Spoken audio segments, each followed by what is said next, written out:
So far in our project, we have two tags, habit group and habit item. We're going to be adding some more tags, so I want to organize our project a little bit by moving these two tag definitions into their own files. And I've already created those files, so I'm going to come here and take habit group.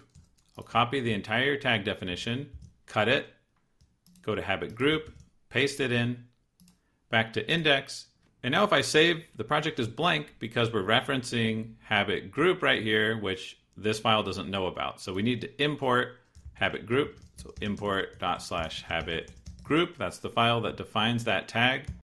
And now when I save, everything works again. And let's do the same thing with habit item.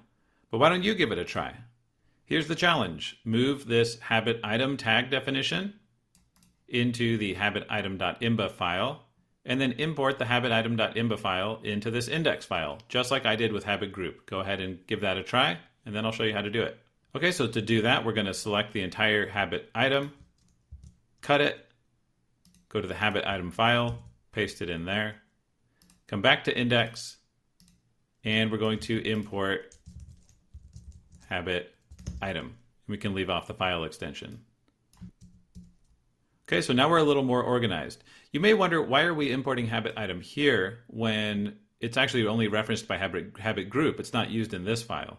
And we could do that. We could do this import of habit item into habit group because that's the file that uses habit item. But because these are globally defined tags, I think it's kind of nice to show all the imports here at the main file of our project so we can see all the files that we're using. But it could work either way.